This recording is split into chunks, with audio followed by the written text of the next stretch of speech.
Hi everyone, and welcome back to our channel Decades of Cooking, where we explore cooking from different generations, different methods and different styles. So today we're going to explore just a simple ground turkey recipe.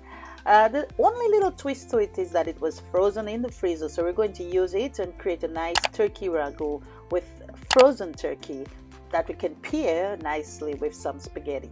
So we're going to begin today with some onions, a whole onion, I'd say a medium-sized onion, some red and yellow peppers, and also a carrot. So we get our frozen turkey and from the freezer. It came straight from the freezer because we kind of want to make a quick meal today. And just get a really good non-stick pan. You can get like a stoneware pan such as this. If it's not as non-stick, you can use a regular saucepan, and you can add a little bit of oil when you put in the frozen turkey, because you're going to essentially defrost the turkey and break it up into little pieces while it's in the pan. So you kind of want to play around with the turkey. I hate to use the word play around, but essentially that's what you're doing. So as it defrosts on one side, you flip it over, ensure that it defrosts. You can just remove the defrosted part, turn it around again, and you continue with the process until all the turkey is properly defrosted. And as it gets defrosted, you just go ahead and make sure you shred it into little pieces. You can use your wooden spoon, or you can use one of those potato mashers, like if you have mashed potato, you can use it also. It can also break down your turkey. So you do that until all your turkey is defrosted, and you can add a little bit of salt in there while it does that, just a little bit. Don't add too much because you're going to have to add some more when you make your ragu sauce.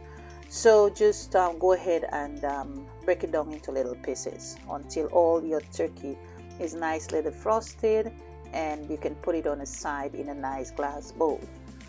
Once you've moved your defrosted turkey into a bowl, you can use the same saucepan that you used to defrost it. Just add a little bit of olive oil, and you're going to add in your chopped onions or diced onions together with your peppers and your garlic. There are about 3 or 4 cloves of garlic. You can use a grater to grate it. You can use a garlic squeezer, but you're going to add all of them into the oil, and you're going to make them get soft. Saute in the saucepan. Make sure they get soft. Now you get 1 medium-sized carrot. That's, to me, I love having carrots in my ragu sauce, so I put a medium-sized carrot, peel and grate it. You can use a grater, you can use a food processor if you choose, and then add the grated carrot to your sauteed onions and peppers.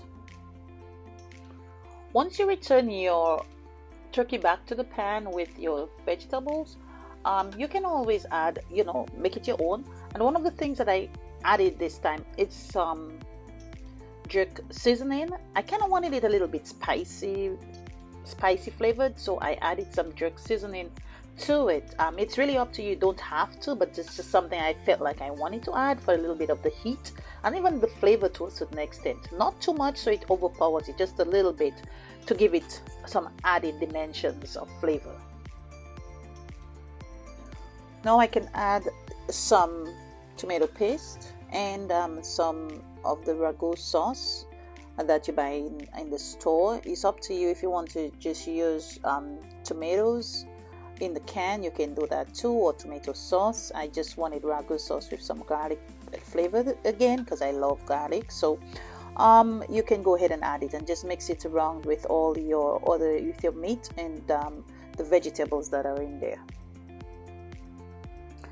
Another thing that I also added is some tomato ketchup. I love the sweetness of tomato ketchup to balance off everything, because I did add tomato paste in there for the little sour flavors. So we add a little bit of tomato ketchup to balance it off.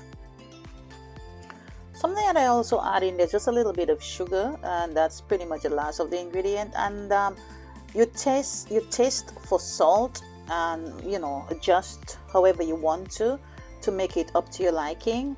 And that essentially is it. Once you've done that, you just cover it and put it on really low heat and let it simmer for maybe about 15 to another 20 minutes. And then once you're done, it will be nice and rich and thick enough, but not overly thick, that you can pair it with some spaghetti. you can pair it, you can do it however you want. You can add whatever herbs you want in there. You can, you know, change it up and make it your own ragu sauce. Again, nothing is set in stone. It's really just up to you to make it yours. And there you have it. You know, once you serve it with your spaghetti, you can always just add a little bit of Parmesan cheese over it, and, you know, put a little bit of parsley or oregano, any herbs you want to put over it. So enjoy, guys, and try it. You can use the beef if you want to. You can use ground beef. I choose ground turkey because I kind of really like the flavor of it, and the fact that it's not very I would say fatty also. So, you know, change it around, try it sometime. Don't forget to subscribe and like Decades of Cooking. See you next time, guys. Bye.